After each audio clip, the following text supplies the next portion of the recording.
Hey guys, welcome to the Garbage Time Podcast. I'm your host, Katie Nolan. Today, I'm joined by producer Dave. Hey yo. Hey yo. Usually, as you guys know, we discuss The Bachelorette at the top of the podcast here, but no episode this week because of the NBA Finals, which, like, what even are those? Yeah. Give me my Bachelorette. But we will have plenty of Bachelorette talk next week. Don't you fret about the Bachelorette. This actually works out, though, because we crushed with our podcast this week. We've got Bill Simmons here doing the pod. It was a very interesting conversation we had. This is about 10 minutes ago. Bill came by, and he doesn't normally do other people's podcasts, so it's tough interviewing someone whose instinct is always to interview me, and so it was a little strange for me, but I mean, he was very open and honest, and we appreciate him coming. We talked about his new HBO show, Any Given Wednesday, which comes out this Wednesday. Yeah. Yeah, right? Yeah, this Wednesday. Yeah. We talked about what that's going to look like. I kind of nerded out a little just on, like, what are the blocks of your show? How are you breaking up time? Just out of curiosity, as, you know, someone who has, with you guys, developed a show pretty recently, and knowing that when you're starting from scratch, it's like, what did you do with your time? Going to be very interested to see. So we talked about that a little bit. I asked him why he wanted to do TV. He's so good at podcasting and writing and all that. It just seemed like, you know, maybe the next logical step, but I wanted to know what made him want to do it. We talked about Grantland. He was really honest about some Grantland stuff and not like bashy ESPN stuff. It was cool to hear something other than Bill Simmons takes down ESPN. We talked about The Ringer and how he remembers Game of Thrones characters, which is pretty interesting. So Bill Simmons, take a listen. I don't do other people's podcasts. This is such a huge honor for you. Yeah, wow. It really is. Yes, Bill. I've only done Adam Carolla's podcast. It's the only one I've ever been on. Yeah. And he almost got me suspended. Right. Because he did this whole thing about porn once. Yeah. And as he was doing it, I was watching my career end and trying not to say anything. And did ESPN have porn rights or something? You're not allowed to speak against porn? No, he was talking about, like, ejaculations. Oh, wow. For a long stretch of time. And I left and I went to Best Buy because I had to buy something. And then I called Rob King, who was my boss, and I was like, I think I'm in trouble. I think something really bad might have just happened. This is like 2009. And it's not the only time Adam's got me in trouble. Now Adam's agent's over there. Look how sad he looks. Like, this is what we deal with Adam. Thrilled. No, he's not. Nobody's thrilled by Adam. I'm used to it. We're used to it. Adam's our family member who, like, occasionally he just, you know, drives his pickup truck over your mailbox or, you know, breaks your favorite vase. On the show. He did this show before you did, which is the first thing we're going to talk about, is how fucking long you've dangled this carrot in front of our poor little face. There's no dangling. I'll come on your podcast. I don't like doing other people's podcasts. I feel like I have a podcast. Why do I want to be on other people's podcasts? Because then I get to ask you questions. I know. Well, this is... I've done yours twice here. now. I know. You've done mine 0 times. You did the best job of making me feel guilty about not coming on your podcast. Yeah, I did such a good job that you waited till you were doing every press ever and you stopped. This is the only podcast I did. Yes, I know. There were other podcasts that invited me. I bet. I only did yours. I really appreciate that. But also, you did the Today Show. You did, like, New York Times wrote about you. There's nothing left to talk about. That's not true. There's so much stuff left to talk about. And I really didn't do that much press. Okay. I really didn't. Like, has anyone not seen a Bill Simmons article come across their something recently? My small thumb PR person, Louis K, actually thought we should have done twice as many things. They always say that, though. Yeah. They always want you to do more. I wasn't out there enough. I think you're out there enough. I try to be careful. I did Francesa. I did. You got like 4 words in on that entire broadcast. I was like 14. It was good. You're just there to set picks for Francesa. That's true. You set some picks, grab a couple rebounds. So I did that. I did Today's Show. I did The Times. I did your thing, and that's it. Only like 7, 8 things. Jimmy Kimmel. Yeah. Yeah. Not that many. just those It's not like I was few everywhere. Small, tiny. Yes, What's you that? were. You didn't see me like in airport kiosks, like just talking to some random dude with a microphone. Giant billboards of you everywhere. I know, that's not me. You know I would. You know I don't like that stuff. Yeah, you just take pictures of it and send it to me. I did. Well, I sent 'Cause one. you I hate sent it the so giant much. one. Well, it was my daughter. I thought you would have liked it. Okay, check it out. You're a daughter. Yeah, I am. I thought you'd resonate with my daughter. Yeah. Yeah. Sure, because all women, we just resonate with one another. That's the thing. What's it like to be a woman in sports I don't media? One thing you haven't talked about at all in any of this press you're doing is ESPN. Like, don't you just want to get some shit off your chest, Bill? I know. I really don't want to talk about them. Oh, It always God, keeps it's coming all- up, and it's all then. anybody talks to you about, ever. So what should be my response? Because I really thought about this. Because I always hate when I interview somebody and they won't answer stuff. Yeah. So when people ask You've me been stuff, responding. yeah, because I feel like if somebody's gonna give me their time and do an interview with me, I don't want to be like, I'm not talking about that. F you. Yeah, I'm the same way. So I think end up talking about it, and then that's the part that Everybody picks they up. use, and I don't know. I know. Well, I think definitively you should just say you're done talking about it. Okay, I'm done talking about it. Like, tell the world. Like, no more asking Bill about ESPN. That would be great. He doesn't want to talk about it Could that anymore. happen? You have to just be declarative about it. I always like looking Declarative? declarative. Just make a declaration. So be an a-hole, basically. No, not an a-hole. Just like, hey, everybody, like, great, I'm grateful. Grateful for my time at ESPN. Let's do it right now. Yeah, go ahead. Okay. Which camera am I going to look at? All of them at once. I'm done talking about ESPN. Thank you. There's more. Why? You're grateful, and they had a wonderful time there. I'm They're all super great happy. people. I'm in an awesome place now. Yeah. And part of the reason I wasn't happy before was because I wasn't in a great creative place, and now I am. So Yeah. that's like what I'm focused on.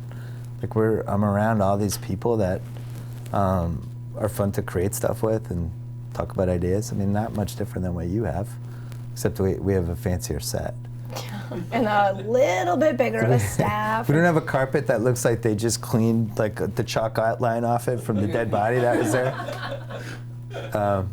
I'm sorry. This is good. You This just is come why into you my need to move studio to LA. and make fun of my shitty studio. Well, you make fun of it. I'm just I joining do. in. I'm trying to fit in. Yeah, Yeah. it's working. You have one of those studios that everyone that works for you is apologizing to whoever walks in about Yeah. how shitty it is as they walk in. It's oh, no, true. sorry. Yeah. Yeah, I got hair and makeup today because Larry King needed it, because we have him later, and so that's why I got to have it. I don't normally get to have it, but if the guest needs it and we don't want to look broke, we get it for So the you guest. paid for it? So you have Larry King after me? Yeah. That's Yeah, amazing. That's why it's good that you're He's 40 minutes late. He's twice as old as I am. I know. Yeah. Wait, is he? Yeah, I think he You're is. old as fuck, though. I know, I'm 46, Yeah. and I think he's like 92. Yeah. No, 87? I think he's 83. 82 or 3. He's almost twice as old as I am. Yeah. How's that make you feel? Did you just call me old as fuck? Did that did. just happen? I I did. Yeah. feel like I'm a young 46. You're full gray now. Like full I on know. gray. I prefer to say white. I'm glad that it's all even, though. Yeah, that's true. You The don't want makeup artist last spotty. week said I looked like a silver fox. I was all excited about that. That's cool. Yeah, thank you, makeup artist. She's a liar. Yeah. Yeah. So she's a liar? No, you're a silver fox. Oh, You're you don't- fine. totally Whatever. didn't mean that. Whatever. All right, so you're done talking about ESPN. No more ESPN. You don't want to talk about. You talk I'd about much this rather on the talk about Today women Show. in sports media. Oh, fuck you. That's both of our narratives. What's it like being a woman? And tell us how you really feel about ESPN. Those are our really long. Yours is narratives. more annoying though, because at least mine I understand, but yours is like even like I read the Ramona Shelburne piece yesterday. Yeah. Which I really like I read Ramona that too. Shelburne. I was like early on the bandwagon with her, and she does Yeah. a good job. I don't understand why they geared it around the female part of it. Like she's Because just they- good at her job. Like, Yeah, but that's why not- isn't that the story? Look at you. You're like a reformed. I am. I told you, my You're daughter like a turned me into a feminist feminist. now. No, my Yeah. daughter turned me into a feminist. Yeah. 100%. I've made some mistakes over the years. Yes, but, you have. Yeah, but like I read that piece and I'm like, what is the? She's just good. Like she gets. I've seen her in action. She's great at just getting people to talk. Mm-hmm. And usually people that are much taller than her. Like she's in the basketball world. And Ramona's like probably like 5'2", 5'3". She's with these guys that are like. Is she really that short? Yeah, she's not. There's no way she's over 5'4", and she's talking to these guys like Kevin Durant that are like Yeah. 7 feet tall, and there's something. I don't know what it is, but you can see them. Yeah, you can be good at your job and be a woman without it having anything to do with the fact that you're a I woman. think she's just cool to hang out with, and that's what I would have centered it around. But anyway. That was actually one of the less pandering profiles towards a woman that I've read in a while. Like, you notice it. To me, it was like better than they usually are. I notice a lot of this stuff because I think it's interesting. I like to figure out like narratives like that. You know, like you can see that happening now at ESPN. Like they're really trying to push how diverse of a company they are. No, but you can see like when the narratives come out, it seems like part of a master plan sometimes. Yeah. And in Ramona's case, she's just good at her job. But I like reading stories where there's like an unnamed source and trying to figure out who the source is and what the agenda of the source was. Like you see that a lot in basketball. I remember Wojnarowski had this piece just killing LaMarcus Aldridge. I was trying to think like why so angry at LaMarcus Aldridge? Like what's the background of this? And then he's trying to piece that together. Like I enjoy that. Who did you figure out the source was? I don't know. The material he was getting about LaMarcus Aldridge was coming from Portland, right? Because he left, right, and they were bitter about it, so they leaked some stuff about him. And it made me think like, well, that's interesting. Like, why is Portland still trying to make LaMarcus look bad all these months later? And what are his relationships with the people in Portland? I don't know. It's fascinating stuff. It's really not. No, It's not, but it is. Yeah. I like to know. The reality is everybody has sources and connections and favors they play and favors they trade in. And I always used to take shit for, being like an unabashed Boston fan, like especially like at the lottery and things like that. And I did the fist pump, but I feel like everybody has allegiances to either people they played with. Like I think Van Gundy is an example of somebody that you'll never hear him kill a coach. I've talked to him about it. Like he feels like he's in the coaching fraternity. So like last night, Steve Kerr, who I think is an awesome coach, but I thought he made a real mistake playing Iguodala when Iguodala was clearly crippled. Yeah. And just couldn't do anything against LeBron James and couldn't move. And I was like, why is he out there? And I kept waiting for the announcers to bring it up, and they just wouldn't because they don't talk about coaches. But yet, anytime there's a controversial call and we're showing the 9 rebounds, I don't know how that's a charge, and they're killing the refs, and it's like, that's fine, you can kill the refs, but you also have to mention the coaches. You're saying there should be a ref doing play-by-play. That's a good idea. Yeah. I wanted lip readers was my big passion. I thought over sideline reporters, I'd much rather have lip readers. So like when you have that Draymond LeBron thing, it's like, let's go to Nancy, our lip reader. Oh, she just called him a fuckboy, Bob. All right, back to you. And then that's it. That did happen, right? He called him a fuckboy? I've heard different theories. That's the one I believe. That's still a phrase. I don't know what that phrase means. I think it's more insulting than bitch.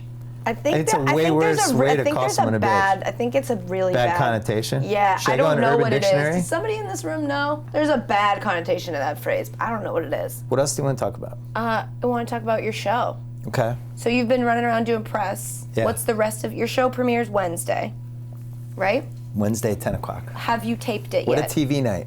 Yeah, what a great TV night. Your show's Wednesday on, at The night Challenge. for sports comedy. What a great night. The Challenge? Why do you think I'm sports comedy? Because you're like a late night sports funny show. I saw the promo, Bill. No, That's so funny. Here's the thing. The promo didn't reflect the show. It was like we filmed it in March. I mean, we hadn't really figured out what the show was. Well, it's like we need a promo. All right. Just dying to know. Do you think billionaires should pay for their own fucking stadiums? I do. The people want to know, Bill. You should talk. You got like they beat the shit out of your show that last time it relaunched. They sure did. Yeah, I saw the same ads. This is what they do. I'm commiserating with you. I know. No, you really weren't. We did the same promo. They're like, look into the camera and say things you think. I was like, why? And then they ran that 2 times you know per what I commercial realized? break. One of my writers wanted to do the I Believe thing, which I thought, I was like, all right.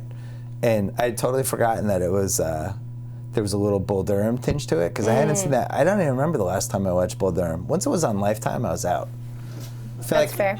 It's a sports movie or a rom-com. And You're not a real feminist. Lifetime Once it's on Lifetime, it's a I'm rom-com. No, it's a rom-com at that point. But I just hadn't watched it. It's super dated. And then Field of Dreams was like a lot of the 80s movies that I thought would hold on the test of time for sports. Most of them have just gotten old. Field of Dreams is like, it's a tough watch now. Because it was like pre-PEDs era too. Yeah.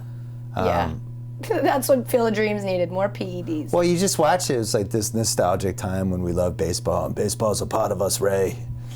And it's all that stuff, and then you think like, well, not as much anymore, actually. Not as much of a part of us. Yeah, Hoosiers is held up. Still never seen Hoosiers.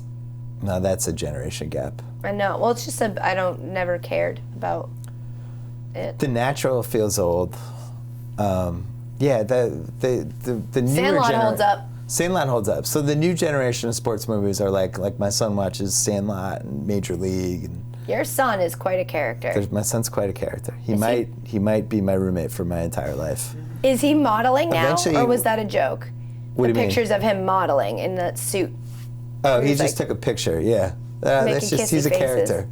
Yeah. Right now he's my son. In 15 years he'll be my roommate. Yeah. And then that'll just be the rest of our lives together. That's so great. Eventually he might work. I don't know. Like he might have a chocolate chip cookie stand or something. You spoil your kids. It's not a spoiling thing. Yeah, it is. I can't imagine him having a job. I just can't. I can imagine him having a boss. He won't even listen to us. He's gonna have a boss. Does he have skills, talents, passions? He's definitely a performer. Okay. Yeah, he's a performer. And you are not. No, he is a true hold court performer. Yeah. So I don't know what that translates to. I think he's going to be a professional wrestler. He was in this play in school, and he was like the only boy with a speaking part. Because usually at that age, the boys are just kind of like Too cool. No, they're not too cool. They're just. Dumb. And he was like remembering his lines and stuff, and we were like, is he going to be an actor? Wow. And then I was trying to figure out how I felt about that if my son became an actor. And then a couple of people were like, you should get him into acting now. No, And I'm like, no, we really no, shouldn't. don't. What's our track record with child actors? I'm going to say no. No. It's a bad idea. No. So he gets on a Disney show, and like 5 years later, he's like crashing his crack car. addict? Yeah.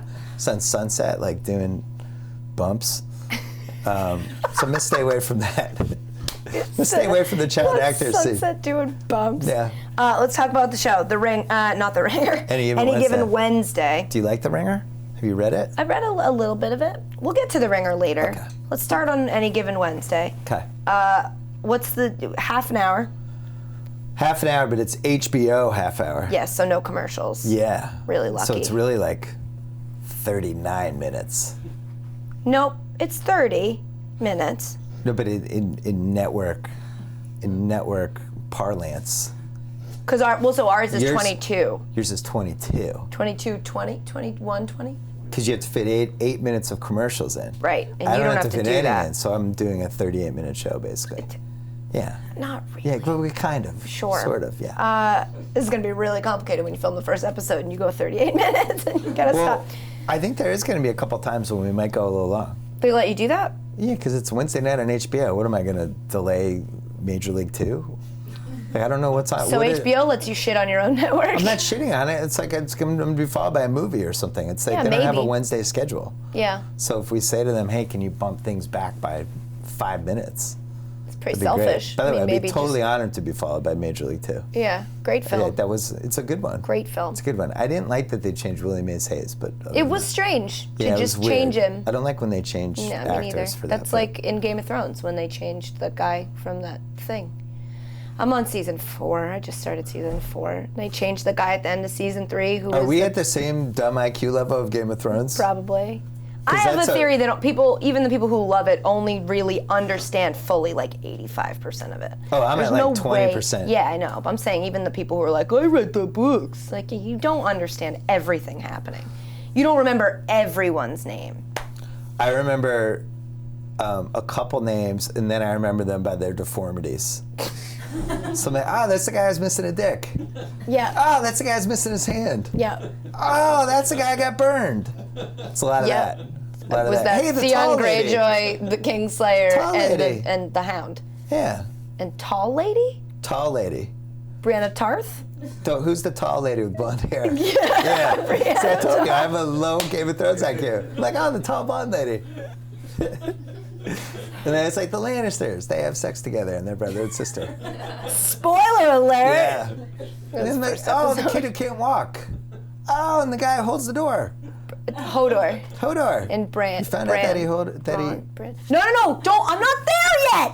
I'm on season 4. I've been trying to not get whatever this Hodor spoiler is. I've been trying to not hear it. so I'm not ready. So shut the fuck up. That's so stupid.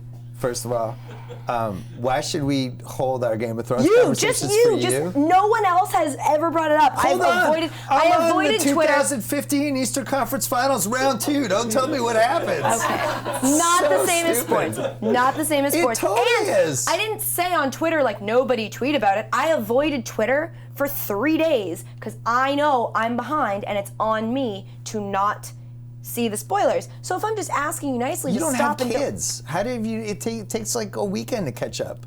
I have. You have job. no kids. You have zero kids. This is my child. You don't work 7 days a week. Yes, I do. No, you don't. You do not.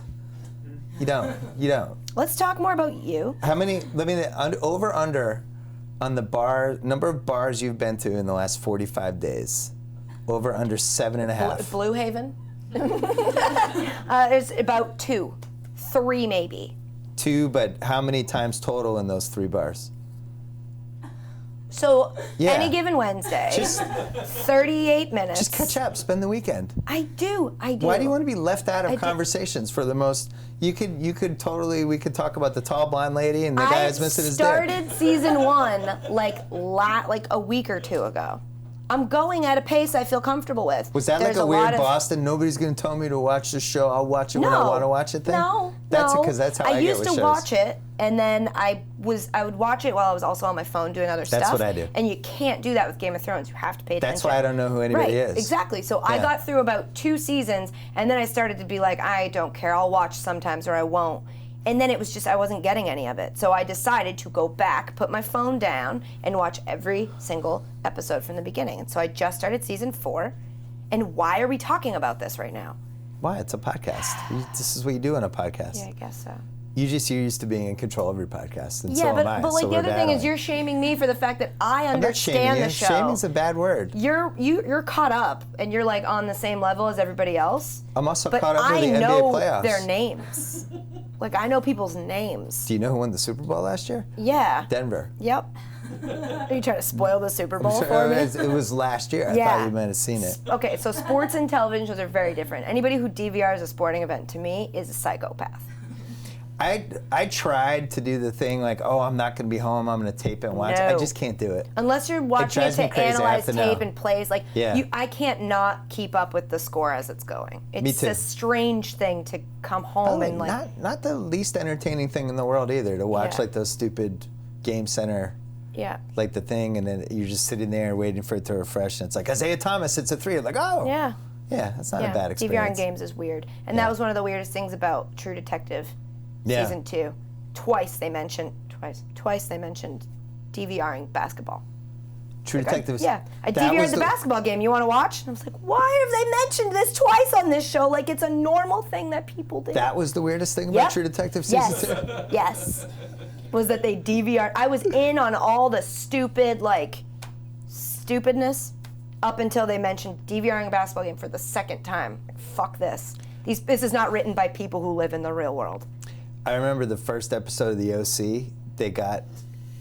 They said the character, Tate Donovan's character, he was watching ESPN Classic, and somebody interrupts. He was like, "Hold on, it's Game 7 of the 1987 NBA Finals," and I'm like, "There was no Game 7 in 1987." I was immediately like, "Oh my God, Then you're I want out, to form and then you never watched it again. Yeah, as part of my business, I really want to form a consulting company for people making movies and TV shows who It's an don't seem to easy understand Google. sports. Super easy Just Google. call us.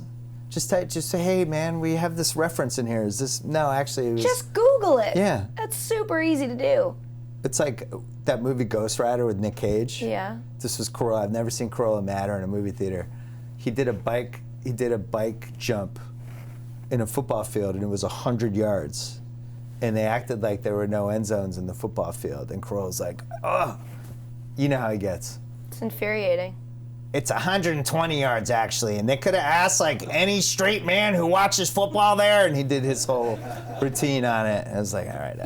You're like You're the people who embarrassing go us. back and watch, like, porn that takes place in a school like the teacher porn. Where are you going with they this? Have, back to Corolla's podcast. They have like chalkboards with fake equations on them just to set the scene that it's a schoolgirl porn. And there are people who go back and take the picture and they're like, this equation does not add up. It's like people it's do not this? the point of the movie that you're watching.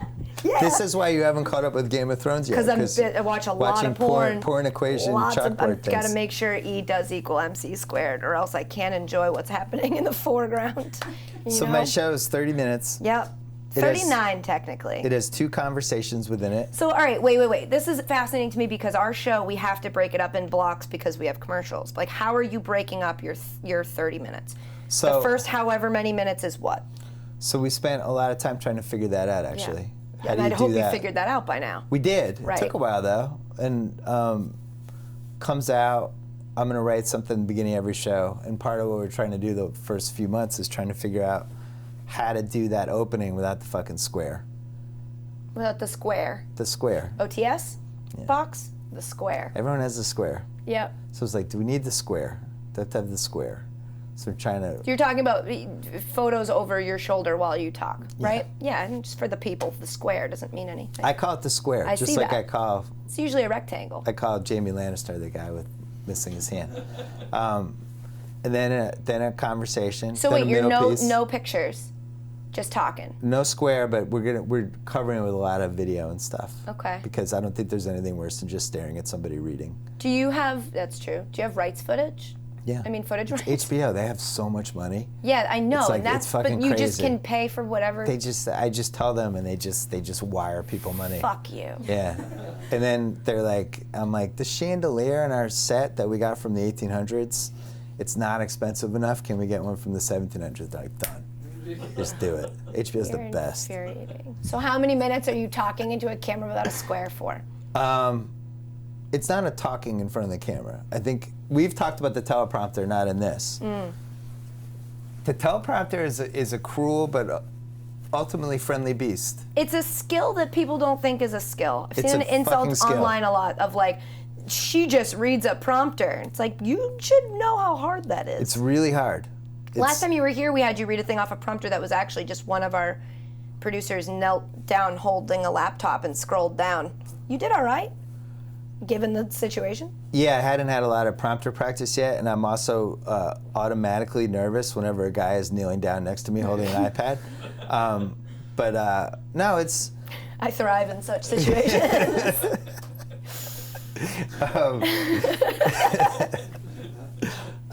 No, there's certain tricks to it. I think if you look like you're reading, Is bad. bad. Yeah. If you're not moving, bad. Yeah. If you're just staring at the camera for long periods of time with nothing happening, Bad. bad. Because people are just going to zone That's out what and the be like. square's for, Bill. That's why most Yeah. people have the square. So we're trying. Maybe I'll end up with the square. I always say to the people. How many weeks? I say 3 weeks in. No, throw up a I don't square? think so. Because I think the fact that it's once a week. If we were doing this every day, it would be the square. Yeah. And I think Seth is amazing with the square. I love the square. But the prompter, it's like, it's got to have a certain rhythm, and it's got to sound like you're not reading it, and it takes a while to practice and get better at. So Have you guys been like shooting practice shows leading up to the show? yeah, we did 3 test shows, and I spent probably like 3 months just reading different scripts in the prompter in our little Game of Thrones studio, just getting used Can to you just it. not use the word little when you talk about your studio? That'd be great. Sorry about that. All right, so you're talking into the camera for the first 6 minutes? No, I wouldn't say talking. It's. I would say it's first 3. 3 minutes? Yeah, 3.5. Okay. Conversation. Okay. Middle segment, second conversation, and then end thing. Conversation middle segment is like with multiple people? No, middle segment's gonna take you either out of the studio or out of the whole thing. So it could be a field piece, could be animated, could be kind of a blown out version of my column. Like that would just be not even on camera. Yeah. A whole bunch of different. That's great. Yeah, it's cool. That's the most fun part is. Not doing anything on camera? Well, that, but also like taking something and spending like 4 weeks on it and trying to make it look cool. Yeah. Trying to find all the right elements for it. And then one-on-one interview at the end of the show. right? That's the fourth segment. Yeah. And then the fifth segment is an ender, which I'm not giving you. 5 segments? Yeah, you have to. You got to move. If you watch, We have 4. we only have 22 minutes. You couldn't pack 5 segments. But if you watch, like I was studying a lot of these different shows, trying to figure out what worked and didn't work with them. And the thing I kept noticing it over and over again was even a show that felt like it was continuous, it always moves. Like Mar comes out, he does a monologue. A guest shows up, he sits down with him. Yeah. He moves over to his panel. Well, his does moves the better panel. than most people's. Yeah. He's like a master of But that making show the moves, show move. And it it's moves live. 7 times. It's insane. That show, you cannot come out of the gate and be Bill Maher. I actually think he's amazing. Like Yeah, I he think is. when you actually watch how he does that show and how he does it continuously with an audience and it's part stand-up, conversation, he's got to do this whole bit at the end with the prompter. He's got to keep the energy the whole time. And keep then time and not keep time. And then run. on top of it, like he's walking a tightrope because of the stuff he's talking about. And it's like if one word comes out wrong, Yeah. you're on blogs for 7 days and people are coming at you. Yeah. So I watched that. Like Oliver, somebody that the energy that he has, like I'm just not a performer like that. When he's doing his thing and he's leaning forward and he's like the accent helps too. the accent helps. Everybody's got different skills. My skills are, I'm good at writing stuff. I'm good at talking to people. So Yeah. how do you make a show that reflects those 2 things? What else did you study? Because you've only name dropped 2 HBO shows, so you're full of shit. What other shows did you watch and like I watched everything. pull from? I watched everything. I studied your show intently. That's sweet. He's like, your guy over there is like, yeah. Dennis Miller's old show was really helpful.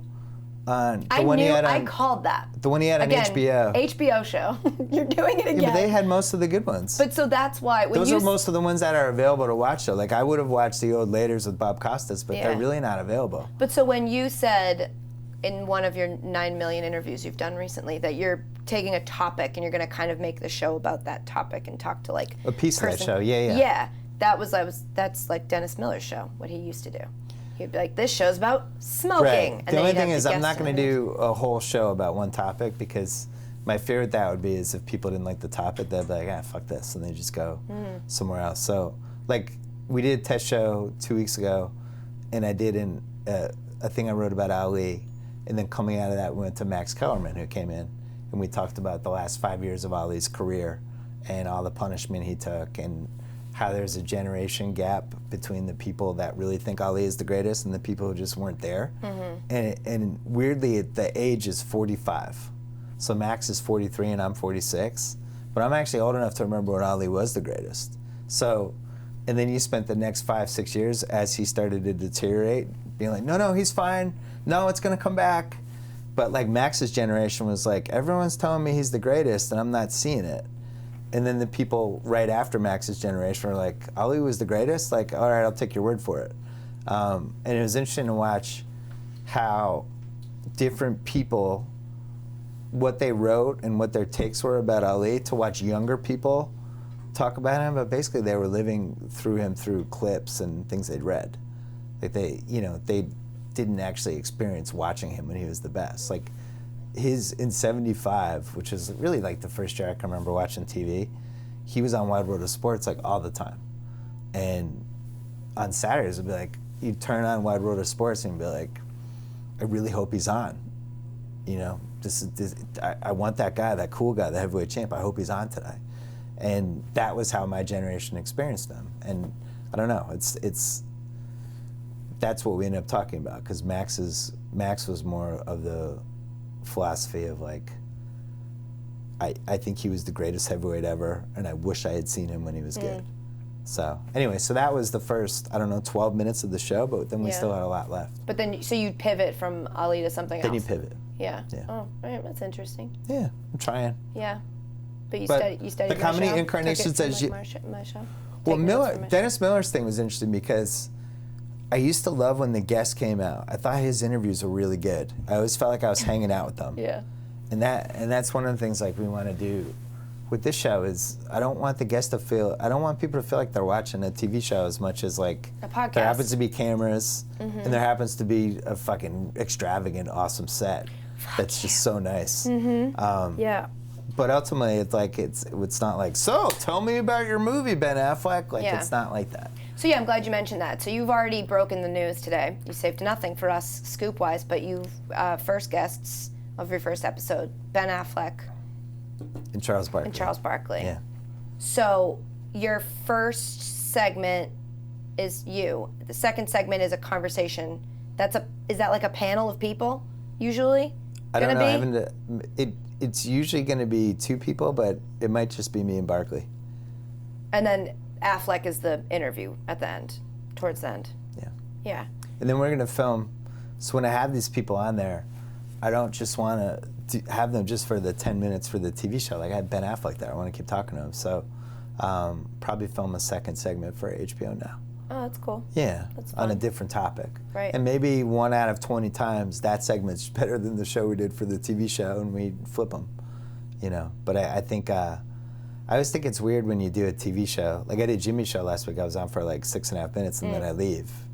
And that's the structure of that show. But ultimately, like we could have filmed 5 segments when I was there. And it goes really fast. It goes really fast. Yeah. And it's fun, and there's definitely a different energy to it. And I figured out something when I did that show the last time, because I wore the curries. Yeah.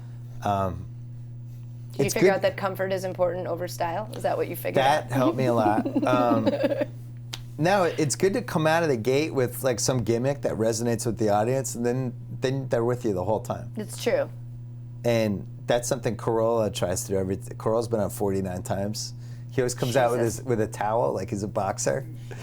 And the audience like thinks it's funny right away, and it kind of loosens them up. But it's, you know, basically it's just these Hollywood Boulevard tourists. All right, more with Bill in a minute, but first I want to tell you about SeatGeek. SeatGeek is the only place I ever go to look for tickets to a game or a concert. I have the SeatGeek app on my phone. I use it all the time. It's super easy to use and nice to look at, which is helpful. It takes all the work and hassle out of shopping for tickets because they pull all the tickets available on other sites into one place, so you save time and you never miss a deal, which is always a good feeling. You can even set alerts for upcoming events, and SeatGeek will let you know if ticket prices fall or if somebody that you really like is coming to your area, which is great because you know, life moves pretty fast. Sometimes you need reminders. Even better, every ticket on SeatGeek is ranked based on value, so you can immediately find underpriced seats, and before you buy, you can use SeatGeek's detailed maps to see the view from your seat. Best of all, SeatGeek is always honest and upfront about the price from start to finish. Unlike StubHub, SeatGeek will show you the full price of the ticket from start to finish. Never try to trick you with huge fees on the checkout page, which can really add up.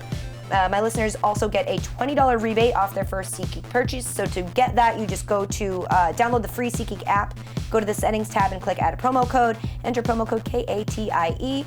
SeatGeek will send you $20 after you've made your first ticket purchase. So download the free SeatGeek app and enter promo code Katie today. All right, back to Bill. I'm curious to know like what your week is like. I'm curious to know how much you're writing. I'm curious to know like what you miss from when you used to just write a column and now you have to spend most of, I assume, your week running a business and like managing people. Like how different your life is now from what it used to be. The structure of the show, our work week is probably very similar to yours. Like it heats up Sunday, Monday, Tuesday is like the grind. Yeah. And Wednesday. And you tape, when do you tape? Well, we tape all week. Like we'll tape, if we can get a guest on a Friday, like we'll tape it on Friday and we'll run that on Wednesday's show. But the grind is those couple days before. Yeah, so Monday, that's what Tuesday, Wednesday. Our grind is going to be Sunday night, Monday's going to be brutal, Tuesday's going to be brutal, and then Wednesday morning. And then Thursday, Friday is more like the creative days. When are you taping the show? We tape it on Tuesdays. At what time? Late afternoon, afternoon, late afternoon. And then why the long turnaround? Because of the elements that we got to put in. That was one of the things I learned actually about. I just didn't know enough about TV, which is what I can't. Even though I worked on Kimmel's show for the first 20 months, and I did Countdown, and I've done PTI, all this stuff. Like, there's just a lot of stuff where I was like, oh, we'll do it this way, and then it gets explained. I was like, no, you can't do it that way. Yeah. No, it's got to be this way. And I was like, really? And it's just the way it is. Like when you're rolling in elements and 5 different cameras, and you're putting video and pictures and stuff like that. It takes time, and we want the show to look cool. Like it's got to look like, you know, a big show that people put time in, because that's how HBO rolls. Like they want their stuff to be big. So, so Tuesday, and then go into the edit bay Tuesday night. Try to get a test show ready for not a test show, the final cut ready for 10 o'clock, 11 o'clock West Coast time, which is 2 East Coast time, because they need 6 hours. So, and then you just kind of exhale. and then you go, oh fuck, we gotta do this next week. Yeah, exactly. Although it's not as bad as like being like what Jimmy has to go through is insane. The Daily Show thing. To do 200 of those a year and to just like have an awesome show and just immediately you're doing the next day's show. It makes it better when you have a shitty show though, because it's like, gotta do another tomorrow, so whatever. Another chance at it. I learned that at Crowd Goes Wild. That's right. Shitty one, and it was like, well, gotta do another tomorrow, so might as well. And then the next one was shitty, and then the next one was shitty, and then the important thing about Crowd Goes Wild was you weren't shitty. Thank you very much. It was, I may have been. It was a good showcase for you. I just looked good in context, that's all. I think you've been fortunate, even though it probably didn't feel that way as you were going through it, at being able to get a lot of reps. Yes. We've had this conversation. Yeah, with not a lot of eyeballs. Yeah. Because you can still take chances. Even on the show you're on now, you can take chances and try stuff. Even on the show you're on now with no eyeballs, yes. I didn't say you had no eyeballs now, but I'm saying... No, but it's true. It's good. It's better this way. It's better this way. I don't want to go too fast, too fast. Yeah, you're gonna make mistakes and you're gonna try stuff that work. How many different incarnations have you done? This is what's interesting to me, that you, like in interviews about your show, you're setting the bar really high. And from the conversations we've had, I'm like, he must be thinking he would rather get some reps of the show before he pushes it as like, what do you everybody mean setting the watch. bar really high? Like you've said, we're going to come out of the gate and, to me, the show will be a success if the first 5 episodes are great and everybody wants to come on. I would have expected you to come out and say, like, we're going to try it. Some things are going to work, some aren't. Did I say that? Yeah. Where did I say that? Hollywood Reporter on the video. What did I say exactly? Pretty much what I just said. I don't know. Really? I can pull it up. I've said so many different things. I know. I probably disagree with some of the things I said. No, I mean, the show has to be at a certain level the first few shows, because otherwise, I think especially with HBO, I don't think people come back if the show sucks. So yes and no. I don't think anyone's expecting you to like come out and crush. John from Cincinnati would disagree.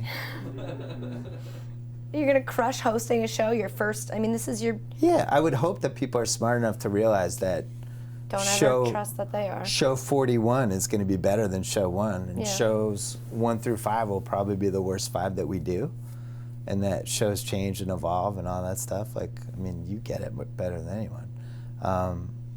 But the show still has to be competent. And I think what I meant by hoping celebrities would see it is more the format and the fact that they would have a chance to do a type of conversation that they don't get to normally do. Yeah. And I think I've met some of these people, like they're frustrated by when they have to promote movies, just going through the fucking junket. Yeah, and we've had them here. Go there, go here. Oh, now you're here, and you're just like you're being shepherded around. Yeah, try to do something different with them. Yeah. And I think a lot of them, they also like to talk about stuff that you wouldn't necessarily think they would want to talk about, which I think could be an advantage for me. Yeah. But yeah, grouping people together, I think, is a move that would deflect some of that stuff too, like being able to put 2 people together that enjoy each other, and part of the fun of being on the show would be, I get to hang out with this person and shoot the shit with them. Yeah. I think that can work too. Why do you want to do TV? A couple people have asked me that. Because you're so good at writing, and you've crushed that. You're so good at podcasts, like better than most, other than Adam Carolla. You're really building like a network and people listen to it. Made Dixon fall asleep. You're the podcast guy. Like why even do TV? To me, you seem like the kind of guy who's like, I fucking hate doing TV. I can't imagine you'd like doing it. I didn't really like it that much. I really like doing PTI. I thought that was really fun, and I got to a place with PTI that I just enjoyed it, and I like the fact that there's a structure to it, but you can kind of dance around the structure and take some chances with it. I also think it's as a medium, it still matters, and one of the things I was really interested in was why people like podcasts so much, and yet there aren't TV shows that reflect why people like podcasts so much. Not that I'm doing a podcast, but I think people like listening to conversations and hanging out with people vicariously. So how do you transfer that to a TV show? That was the biggest thing I wanted to figure out. And, the show that I pitched them isn't totally the show I'm doing. I don't know if this is eventually going to be an hour show. I think it makes sense to do it a half hour is the right move. We all agreed on it. But ultimately, maybe it's a 50-minute show with 3 guests instead of 2. And maybe the segments are 13 minutes instead of 10. So we'll see. I like talking to people, though. Like, I think, I still think that's a void on television. Like, to have good conversations with people and to Because it's mix hard in to some other stuff. to let it breathe. Yeah. We tried to do that for when we launched the show. We wanted our B block of our show to be a podcast conversation of just, you bring in a person who's not necessarily a huge name, but you have a really interesting conversation. Because we kind of knew we weren't going to book gigantic names to start the show. But it just didn't, it was hard to let it breathe. It was hard to edit it together. It was hard to make it visually interesting. And ultimately people were like, it made them uncomfortable. So it's an interesting thing to try to do, if anyone can do it. Time is the biggest threat with network television. Like, we saw that on the NBA show. It was unbelievable. And it was the biggest reason why I just didn't enjoy doing it that much. Like, we'd have these halftimes, we'd be at the finals. We'd all have these points, and we'd all be ready to talk about the game, and we'd have like 3 minutes and 12 seconds. You know, and it's like, how are 4 people gonna have a good conversation in 3 minutes and 12 seconds, you know? You keep beating your head against that. And even the format you have, which I've noticed, like, you've tinkered with that interview segment, because ultimately, where are you going to go with somebody in 5 minutes? Right. And you almost have to come up with some sort of gimmick to try to get capture the information out. Yeah. Yeah. Or to just kind of capture what they're like. Yeah. Which I guess would be, you know, you're not going to always get somebody, but I think you can go to good places with people. And then there's things like Barkley on Wednesday. Like, I know that's going to be good. I've already done stuff with him. Like, we'll be good for 10 minutes together. Like, it's NBA, the finals just happened. We had this historic finals. Like, there's no way that's not going to be a good segment. When do you film that? Is that Tuesday too? The guest stuff? Yeah. And you have no audience, right? No audience. Just some very friendly crew members. That'll chuckle in the background. People don't like that, Bill. I get tweets about it all the time. Oh, people don't like it? They're like, stop. They're like, tell your crew to stop. Chortling is the word they use. Chortling? In the background, people are very uncomfortable. We're not doing that because where we're filming stuff, the crew's pretty far away, and it would sound weird. Like, it's not intimate. Yeah, I get it. If we... You have a big studio, Bill. I get it. See, I totally disagree with those yahoos that said they don't like the chortling. Yeah, I like it. I need like it too. I need it. There's no energy to feed off. I'm sort of you said you don't perform. I have to, but it's very hard to do in a silent room. Well, you're a performer, though. That's why you're headed for big things. Oh. Like, you need... Am I? When we have our morning show in 10 years, we'll have an audience. I'll be ready by then. Idea. We've gone back to this well quite a few times. I don't know if I can do a morning show. It's not a well. It's so early. It's not a well. It's the last chapter of my career. What are you talking about? Bill and Katie Live. Is it Katie and Bill Live or Bill and Katie Live? Thanks, Bill and Katie Live sounds better. Does it? Well, it sounds more Bill and Katie Live. It sounds more like Katie and Bill Live. Sounds rougher. Yeah, it was Regis and Kelly, and now it's just Kelly, so I'm fine with that. Kelly. Bill and Katie. It'll be Kelly and her husband. That's who's going to get it. You think so? Yeah, they got to do right by Kelly. No, I think that'll be a good last act for me. My goal is to become Regis. Wow. That's my last chapter. Well, you're on your way. It'll be like the last 25 years just banging out those Regis paychecks. Yeah. And just attaching myself to people who are more talented than me. Are you prepared to spend 20 minutes of your day, every day, getting makeup applied to your hands? Did he do that? I thought you were pro Regis. Oh, I am, 100%. He just needed just a hand part makeup? of the life that I don't think people understand comes with it. Once you reach a certain age and you're going to be on TV, you got to make sure your skin isn't... Yeah, but by the time we're doing our morning show, they'll have like Snapchat filter type things for us. Sure. It'll be like the evolution of the Barbara Walters camera. Sure. You know the Barbara Walters the camera? like cheesecloths the Vaseline, over like they just wipe Vaseline on it. It'll be like great. a Snapchat filter. Yeah, I'm just going to say, because by then HD will be like super, super HD, and they'll be able to see your pores. HD has already gone way too far. Too far. We Bring shouldn't it back. be able to see Scale it nose back hairs. I don't need you to be I don't able want to to see a see silent that reporter's much of nose my hair. face. No, I just don't. I'm doing my own makeup on half the things we do on TV. I really don't need HD to get more advanced. I feel bad for some of the sideline reporters because you could tell, like, sometimes the camera's too close and they're kind of backing up as they're Like, doing please it. get It's like, away so from I talked to the coach at halftime. Because they know they're on, like, some 70-inch TV and, you know, HD Not right. HD is not your friend. No, it needs to stop. I always had this running joke with my daughter about things that aren't her friends. Like, be like, Dad, should we get that donut? I'm like, I mean, it's not our friend, but we can have it. HD, not a friend. No, not a buddy at all. She's not a friend at all. Not a friend. Let her have a donut. She's what, 11? 9? Of course I let her have 7? donuts. How old is she? She's 11. 11. I crushed it on the first guess, and then I second-guessed myself. Yeah. She win the championship? They've won 2 straight. I'm much more excited about her team than my show. Wow. They've had 9 straight shutouts. I'm like out of my mind. So that's not even fun to watch. Well, because we have to move to a higher tier, They're it just looks crushing. like. Yeah. Yeah, we kind of. Soccer is what we're talking about. Soccer. Yeah, just making sure the people know. It's so much fun to watch. I mean, she's going to be a soccer star, and your son's going to be a child actor. Or a professional wrestler. Oh. One or the other. Right. Or a professional wrestling manager. No, it's fun to watch your own kids. It's the best way I could describe it is, you know how Boston fans, we look down on the teams with one city? Mm-hmm. I'm sorry, the one city teams were like, oh, you guys are so cute. You only have one team. Yeah. We have like so many. It's like having all 4 of the Boston teams just put into somebody's body when you watch them. Wow. That's what it's like to watch your kids play sports. That's really sweet. Yeah, it's really constantly the best. I always feel like, I don't know. I've never been quite the same with the Red Sox since we won in 2004. I don't think anybody has. It really kind of, but I'm glad it happened. I have no regrets. But it really, like Jimmy showed me, they have this video. They taped me in 2003. They taped me during the Aaron Boone game. They put a hidden camera in to watch me during the game. And I was like so distraught during it that they ended up not running it the next day. It was like really, it was just sad. It was like watching like Seven.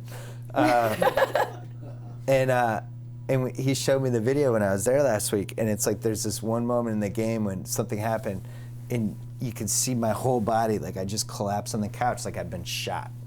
And after the Red Sox won, you know, I totally care. I love sports, but it wasn't like that anymore. Yeah. No, it wasn't like a visceral, emotional, like just going through. Like when they came back in 4 and 5 against the Yanks, like I was there for both games, and it was like a fucking life experience. You know, it's like I'll never forget that. Yeah. I can't imagine ever getting to what that was like. But you will for your daughter's soccer career. Totally. Double over, Especially like when we you've get to been like shot. 100 straight shutout. Yeah. Yeah. The penalty kicks are the most nerve-wracking when she has a penalty What if you kick. only love watching her because she's winning? What if she starts losing No, and you're because like, we lost like every game last year, and I still really? loved it. Yeah. When you say it was a transition year. are you're not coaching, are you? I literally. They're not asking me to, but I do show up. I made our high forward. Like I created her with my body. I made her body. Oh, yeah. Right. So that's why I say we. Right. She's but an you're extension of me. But you're not like She looks assistant half coach like me. Bill. No. No. I couldn't do that. Well. Couldn't do that. The people I really don't understand are the youth sports refs. Those are the true American heroes. Job. It's a weird job. You know when they do the Heroes Among Us at sporting events? Occasionally they should mix in the weirdo youth soccer ref who's running around in 120-degree heat. Yeah.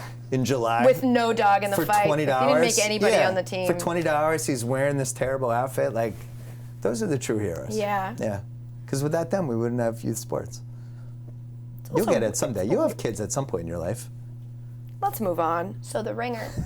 How many employees do you have now at the Ringer? I think we have over 50. That's a lot of people. Yeah, it's a lot.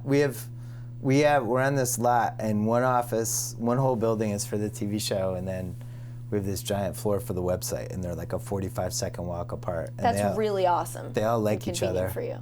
And we have some creative meetings sometimes where we'll cross-pollinate. It's like everything I wanted from that end. It's been awesome. And to me, that's like my favorite part of doing everything. And that was when I had my basically 5 months when I was getting paid not to work. That was the part I missed the most, just like being around people and being in the meetings. That was like, just not having that anymore was bizarre.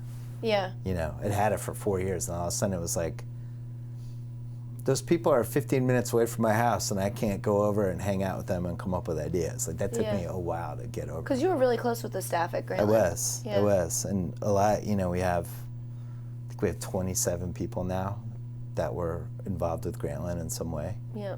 So it's over half of the Grantland staff.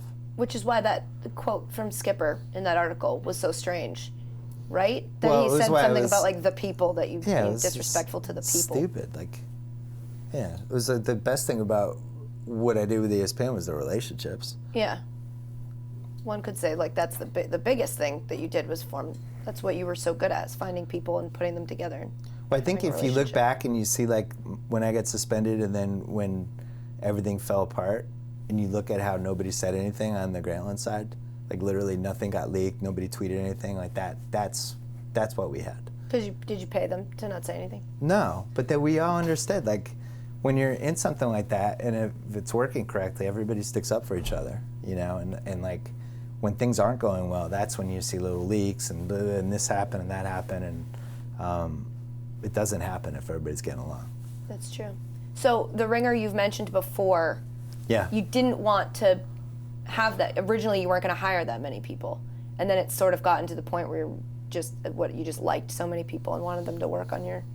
You know, I was trying to learn how to put together a business on the fly. Yeah. And I had been studying it really since I got suspended.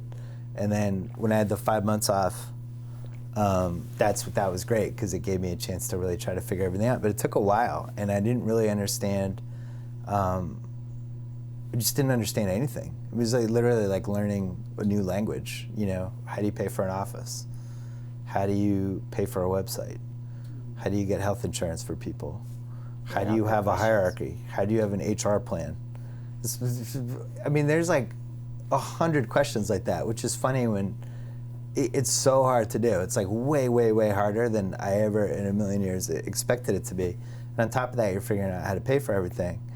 And I think we thought initially like, oh, we'll have to start super small and then build as we go along. And then we realized like, oh, maybe we can do it. Maybe we can have 40 people. And then it's like, well, maybe we could have 45. And then when we launched the site, we launched from a position of strength. Like we had a lot of people. We had almost, I don't want to say a full editorial staff, but way more than I thought we were going to have.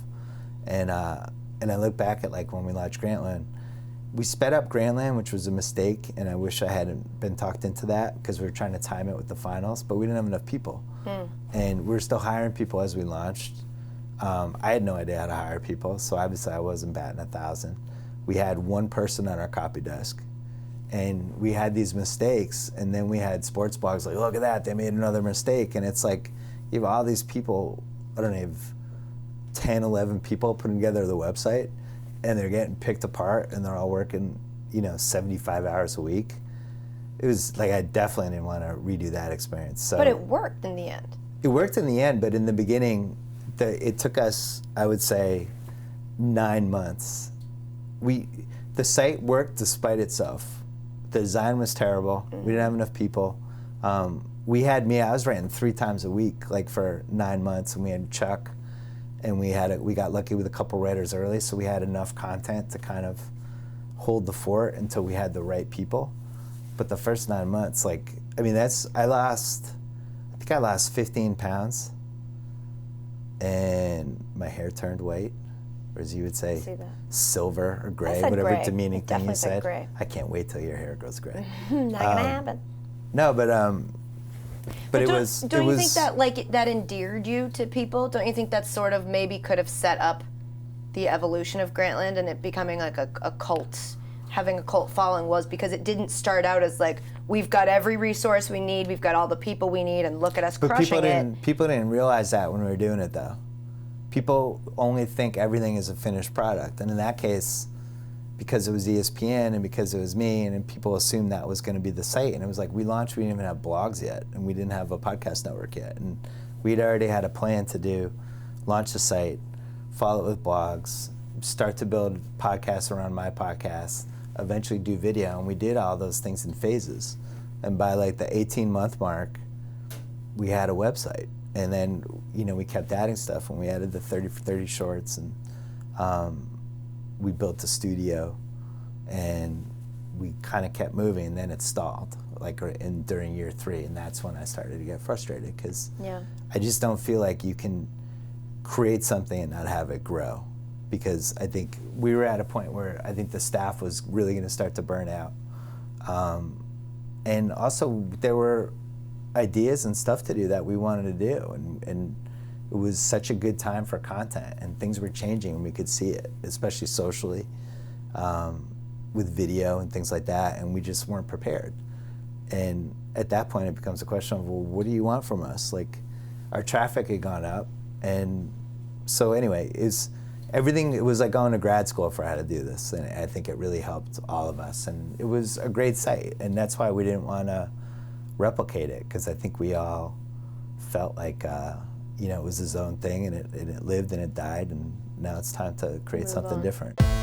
Hey guys, one more quick break before I get back to Bill. Have you heard about performance-enhancing veggies that help improve circulation, energy, and stamina? They exist, and at the top of that list, beets. They're loaded with dietary nitrates, and they boost nitric oxide levels in your body for more energy and stamina without the crash of fake energy drinks. But I don't really eat beets. I don't really like the way they taste, which is why I'm excited about Super Beets, the delicious circulation superfood that I can drink every day. I mix it with water or a smoothie. It's great for healthy blood pressure, better circulation, and you'll feel the boost in energy and stamina in as little as 20 minutes, guaranteed. And if you don't like the taste of beets, it also comes in black cherry flavor. It's delicious. I promise I don't like the taste of beets, so you can trust me. Get a bonus 30-day supply free with your first order, plus get the book Beat the Odds free and free shipping too. It's guaranteed or your money back. Call 800-951-9013. That's 800-951-9013, or go to beatsbykatie.com. That's BEETS by KATIE.com.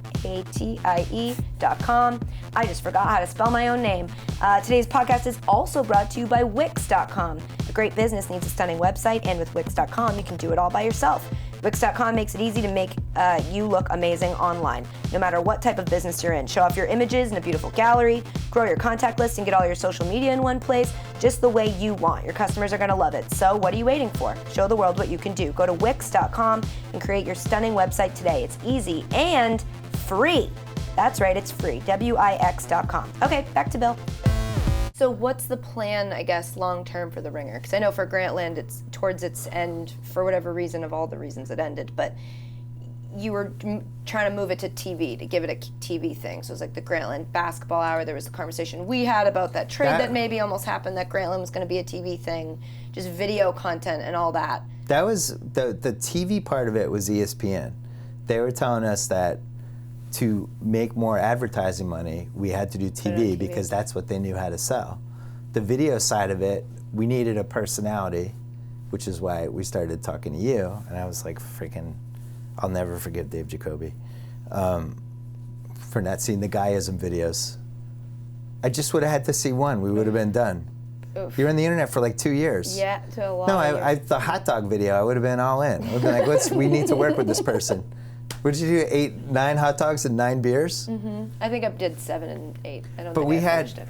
We had this awesome studio that we'd built in an electrical closet, and we needed like. What's that like? We needed a personality for the studio to do stuff, and the cool thing about ESPN at that time was they would have the LA car wash, and these guests would come in. It was like, this is natural, but we just didn't have the person. Right. So The Ringer, I think The Ringer. It's 2016. Like, Grantland was a site created for desktops. I didn't know the iPad was coming. Right. I didn't know video was coming. I didn't know people were going to read. Did you lose your phone on our couch? That means it's ours now. People read on this thing now. What the fuck? Is this one of the big ones? Yeah. I thought you had a BlackBerry. I do. I have both. So, but people read on this thing now. They read like this, and they go down, and it's like, so The Ringer doesn't have verticals. It's just everything's in one place, and you get stuff's tagged, but if you go to the site, everything, because that's how people read. Yeah. We have the podcast network we built already. BSPN. Mm-hmm. Mm-hmm. Well, now it's called the Ringer Podcast Network.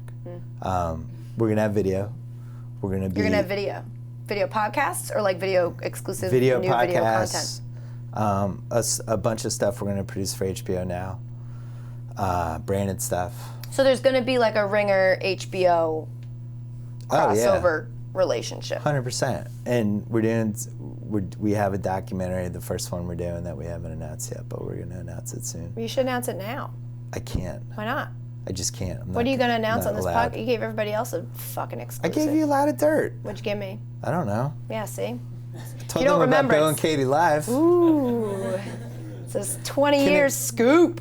Can we do it on NBC, though? I don't want to work for Disney again. Sure. You're or not HBO. Talking about that anymore. Maybe HBO will want it at 9 a.m. I'd have to move back though. You're right. This is a bad idea. This is a bad idea. Because you can't do it on the West Coast, right? No, you can do a morning show on the West Coast. No, that's too weird. Yeah. Get up at 3:30 in the morning. we should just do it in Boston. At that point, you'll be retiring, but like working. This will be a passion project of yours. I will tell you, if the Celtics got really good again, well, I can't go anywhere for 10 years. At some point, I want to come back and just go to Celtic games.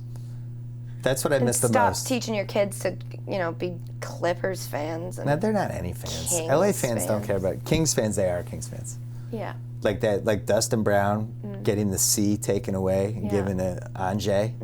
Big deal in my house. Big deal in that house. Big deal in my house. The Martin Jones being in the Stanley Cup Finals, also a big deal in my house. My daughter, a little raw about the Martin Jones trade. Wow. Yeah, she always liked him. Just don't film her crying and put it on the internet. No, I wouldn't do that. I hate when parents do that to their kids. I wouldn't do that. Jimmy Graham got traded. How do you feel? And then they embarrass their child and put it on the internet. I wouldn't do that. What's one area that you think you need to be better in? Like, what's your weakness in terms of your career? My weakness is that I'm too competitive. I need to work on that. On being less competitive? No, but just being too competitive. Most of the problems I've had in life have been because I'm too competitive. And I just throw too much into it and take it personally if other people don't. So how are you going to fix that? I'm kind of cool. I'm in a good place now. Yeah? Yeah. Yeah? My wife has a friend that we always tease about how she always like, I'm in a good place. And we always say how like, That's what people say when they're not in a good place. Yeah, probably, right? I feel really calm. But I'm in a good place. So zen. when I say that, I'm acknowledging how dumb and fake that sounds. But I don't know. I'm really happy right now. It's my truth. This is my journey. And it's like, the show's doing 20 episodes, and the show will be good, I hope. Yeah, when's it run through? I don't know. We're doing 20 and 26 weeks. Okay. And then in the website, I'm super happy with, and I like the people we have. We have good people, which is the same thing I've noticed with your crew. Like, you can't have assholes, and you can't have people that are stealing credit from each other. And it takes like one poison apple, and they can all of a sudden, you got two people in the corner talking about, did you see Katie need makeup today? And that shit starts, and yeah, you have to have the right people around. That was the best lesson we learned, and it's like, if you're around people that you like all the time, which I am, it's really hard not to give a shit, because especially this time around, like in 2011, it was really hard to get people to move to LA. And now people want to move to LA. People fucking love LA now. It sucks. No, everyone we needed to move to LA, they're like, sure, I'll be there tomorrow. Like, they were ready. Not Rem. 2000. You're not getting Rem to move to LA. Why are you looking at me? I'm not ruling out Rem. He's not going to move. Rem's family, his non-family family, but his other family is in LA. I still expect to see Rem in LA at some point. Not going to happen. We'll see. Okay, But I think it's not going to happen. We do this thing called the garbage 10. It's how we end every podcast and ask you 10 rapid fire questions. Okay. Are you ready for them? I'm ready. Oh, duh. He can't give it because he still uses it. First question, what was your first AOL screen name? Oh, not one you'd think. It was Dr. Loomis 22. 22 was pre-33. I don't know why. I have no explanation other than I like Dr. Loomis from Halloween. Yeah, Dr. Loomis 22 at AOL.com. 1996, baby. 20-year anniversary coming up. Ranch or blue cheese? Blue cheese. What was the first concert you ever went to? Bob Seger, 1980, Hartford, Connecticut. That's a good concert. Yeah. He played for like 3 hours. And then my second concert was Bruce Springsteen in Hartford, Connecticut. And he played for like 4 hours. And he kept coming out for encores. And by like the third encore, people were just leaving. They were like, Bruce, we're fucking out of here. This is like Bruce at his absolute apex. And he's just like, I just want to keep playing, guys. People are literally just walking out. They're so tired of him. Did he keep leaving and coming back on stage? Yeah, he's like, I got another encore. Just check out. Yeah, he was good. Who's your favorite superhero? Plastic Man. Who now? Plastic Man was my favorite as a kid. Is that DC? No, Plastic Man, his superpower was that he could elongate himself. And he always had the Stretch hottest Armstrong? girlfriend. Huh? Stretch Armstrong. No, it was Plastic Man. That's what it was. And he never, for some reason, they never made a movie out of him. But I can't imagine why. He was awesome. He could do anything. Yeah, you could be recycled. He could, Plastic Man, he could stretch all the parts of his body. like his strong arms. This sounds like a ripoff. Hot girlfriend. Hashtag feminism. Do you put ketchup on top of your fries or on the side of your fries? Side. Smart. I don't understand on the fries. I don't get that. Only time I can understand is if you're at a game, you've got your fries and there's nowhere to put the ketchup. It's a desperation move. Yeah. Yeah. But sometimes I'll just hold a packet and squirt a little out and put the French fry right on it. It's not about Gluten-free me. fries or no? No, I'm kidding. I just wanted to make sure you're paying attention. I love fries. I think all fries are gluten-free. I don't think there's gluten in potatoes. No, I don't think there's either. They're just not good for you. I don't care. Fries or onion rings would have been a good one. Well, I'm fries. Your onion rings? If they're the right... Yeah, but you can't have an onion ring every time you would have a fry. Fries you can have every day and you wouldn't really ever get sick of them. Onion rings every day would be too much. They're more Higher of like ceiling. Yeah. Onion rings have a higher ceiling. Yeah. Yeah. Yeah. Like the veal chop. What? Veal chop has the highest ceiling of all the meats. But it's true. But it's like a 1 in 7 chance of getting like the awesome veal chop. It's like 6 and 7, it's not gonna be great, but it's like you just get a steak. You get like the filet mignon. It's like 95% of the time it's gonna be good. Pork chop is right up there. I don't think I've ever had a veal chop. We'll be back on Conversations for Rich People after this. Yeah. Veal chop. I'd feel too guilty. What's your guilty pleasure television show that you feel watch too that you're guilty about embarrassed? eating a veal chop? Yeah, it's a child cow. Oh, stop it. It's a baby child Come cow, on. and If you're you're gonna eating eat meat, its you chop. can't pick and choose what's evil about Yes, the I meat. can. No, not really. I also wouldn't eat Ever whatever seen how that. chickens were kept? Yeah. Kept in like little... Not if they're free range. That's true. I do Mr. like free LA. range. I do like the free range. Guilty pleasure television show that you watch, but you're embarrassed to admit you watch. God, there's so many. I mean, how is there even one answer for that? I mean, The Bachelorette is just an affront to... Not guilty pleasure anymore. It's too mainstream. Is it too mainstream? Everybody, it's like cool to watch now. Really? Yeah, I know. They do it on SportsCenter. Oh. Oh, wow. That's terrible. I didn't know that. Jump the shark. Oh, that's horrible. I'll say Monday Night Raw then. It doesn't count. That's not cool either? No, that's cool too. It's like ironically cool now. All right, here's a good one. I watched the Challenge After Show. Nope, that's cool No, too. You're there's like that girl nothing that's cool like, about the I'm Challenge such a After nerd. Show. I love comic books. Like you're not guilty pleasure. I'm talking like right, I got Real one. Housewives. No, the best one is like really bad Lifetime movies. Did you watch the Kevin Durant Lifetime movie? I watched it the first time they showed it from beginning to end. Me too. I like ones. We should have been texting the whole time. I watched that live. Oh, it was so good. So good. It was, and of course, like all the guys in it were evil. Like that's one of the That's Lifetime every traditions. Lifetime. Yeah. Porn is evil and men are evil. That's every single Online storyline. usage is evil. Yeah. Everything's evil. My wife and I we'll just put on Lifetime movies sometimes, and it's always like, the hot nanny has shown up, but her intentions are really good, or are they?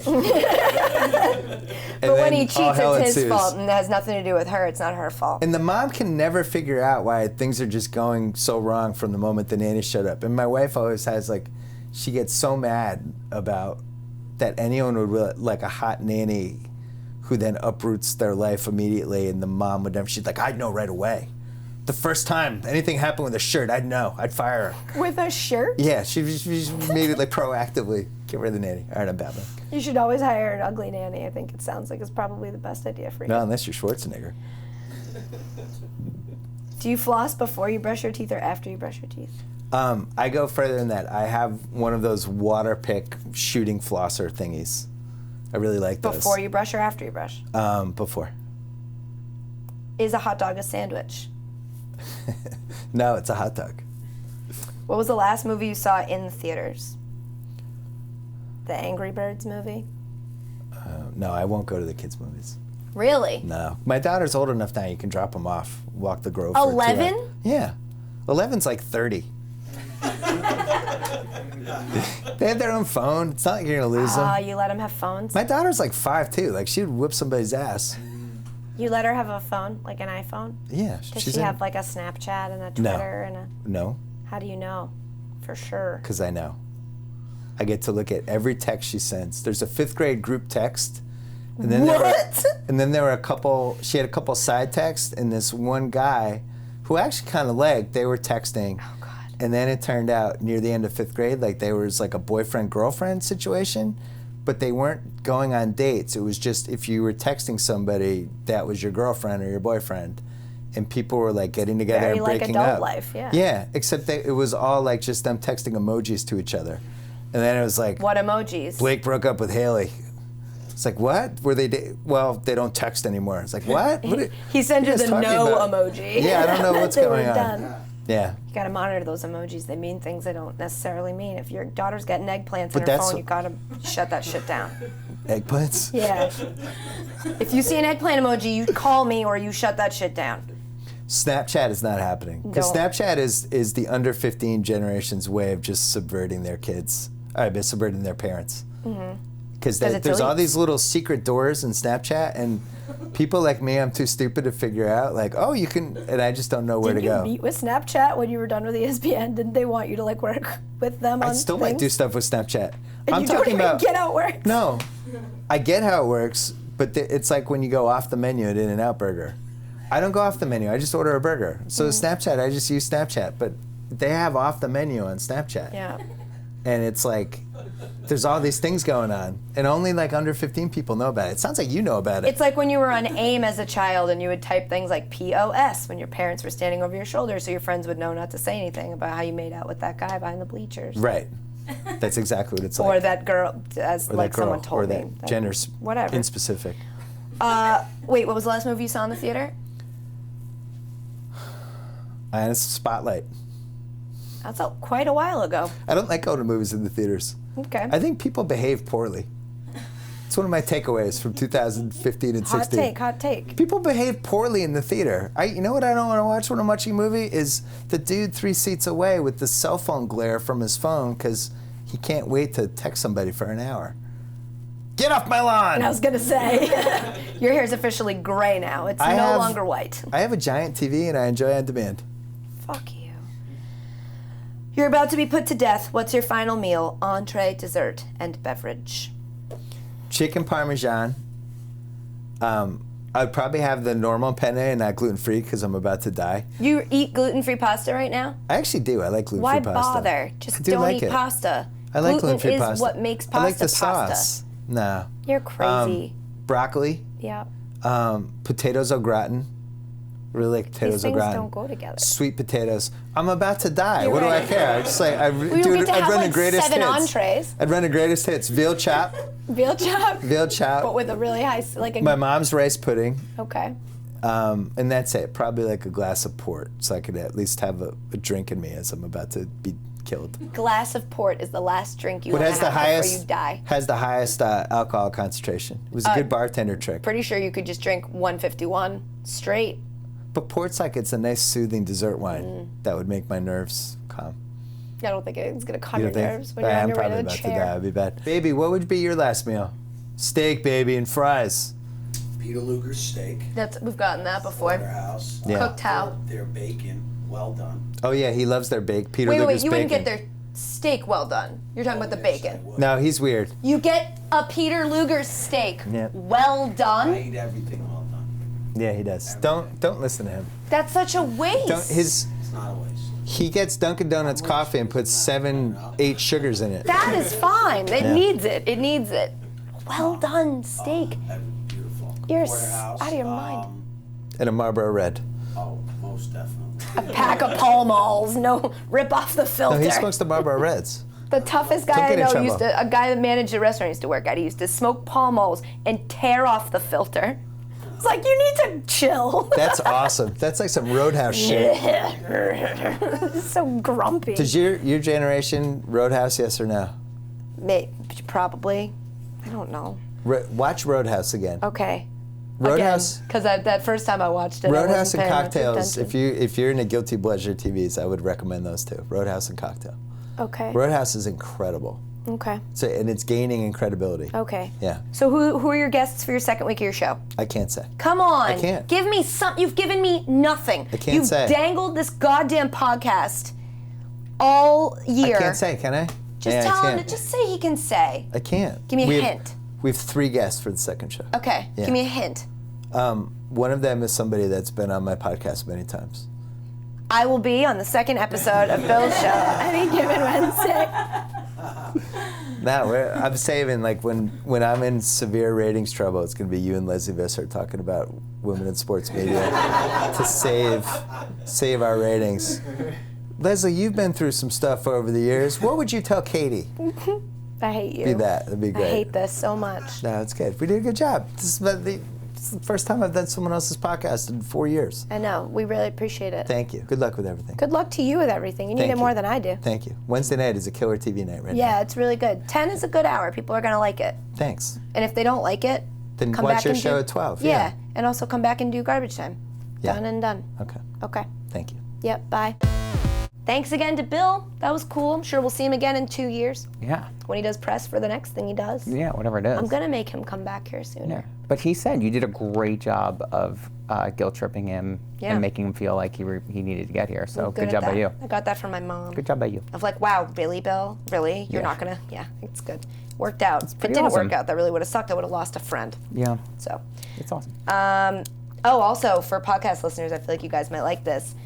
Got producer Ford to do his Bill Simmons impersonation to Bill Simmons. Oh, yeah. Which was a big moment. It was great. I Yeah. was really happy for him. Me too. It was really cool to see. Because you saw his face like, oh my God, she's really going to put me on the spot and make me do this. Yeah. But he crushed it. I Yeah. thought he would get nervous, but he crushed it. I think it was like a top life moment for him. He's yeah. happy. So Yeah, you he guys did should all great. tweet at mmford10 and be like, congrats, bro. That's so great. did it, bro. Okay, it's time for junk mail. You've got junk mail. Cool. Today's junk mail question Yeah.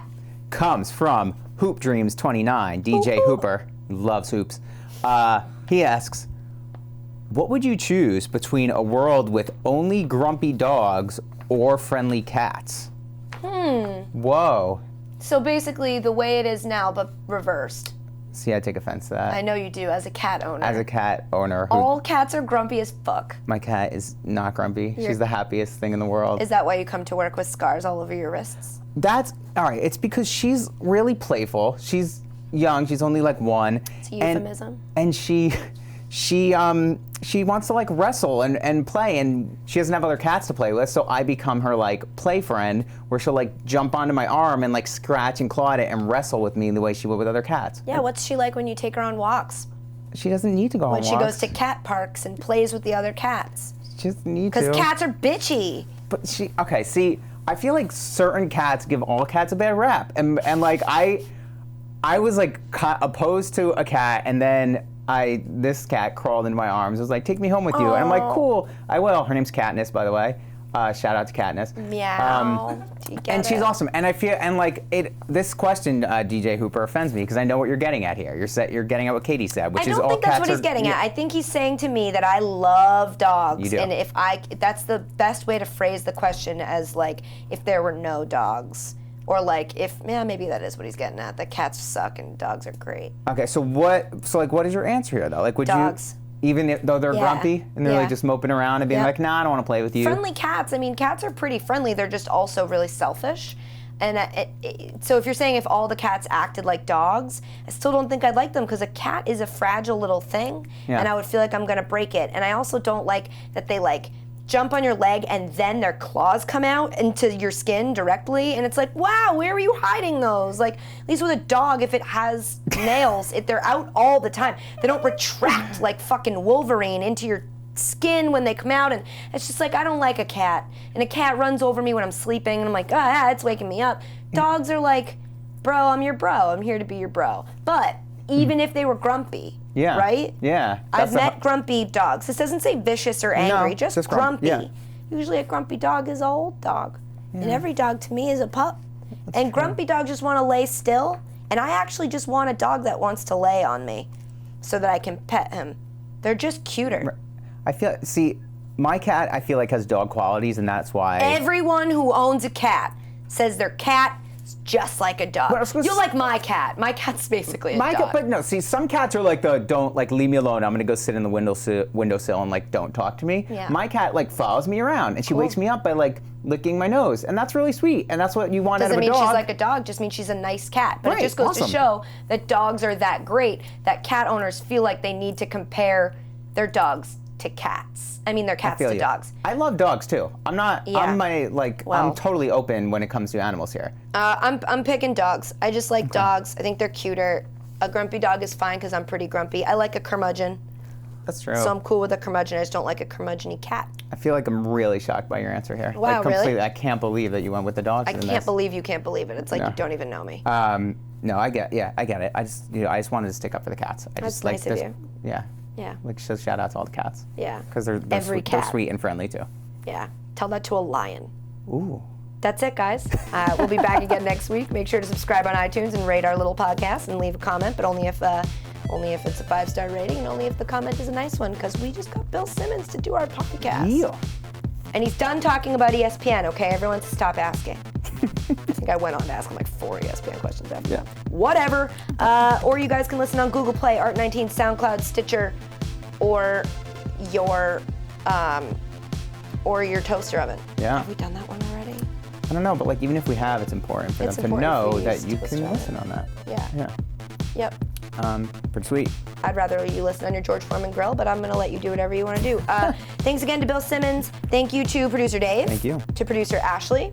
And thanks to all of you guys for listening. Bye. Love you. Mean it. Hi, this is Lori Grenier. You've seen me on Shark Tank.